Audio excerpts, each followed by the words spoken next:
এভাবে যদি বরবটি ভর্তা না করে খেয়ে থাকেন তাহলে ভিডিওটা না টেনে একদম শেষ পর্যন্ত দেখতে থাকুন।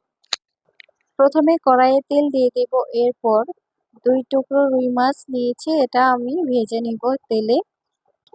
মাছটা আমি ঢেকে তারপর ভেজে নেব যেন ভেতরটা সেদ্ধ হয়ে যায়।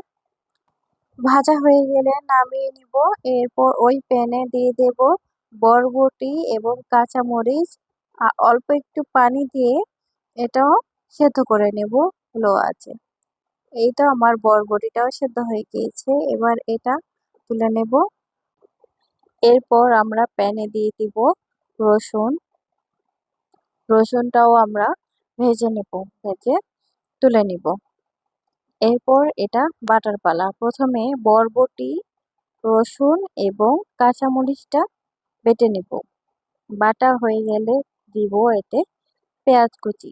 কাঁচা পেঁয়াজ কুচি এখানে ব্যবহার করতে হবে, তাহলে টেস্টটা ভালো আসবে।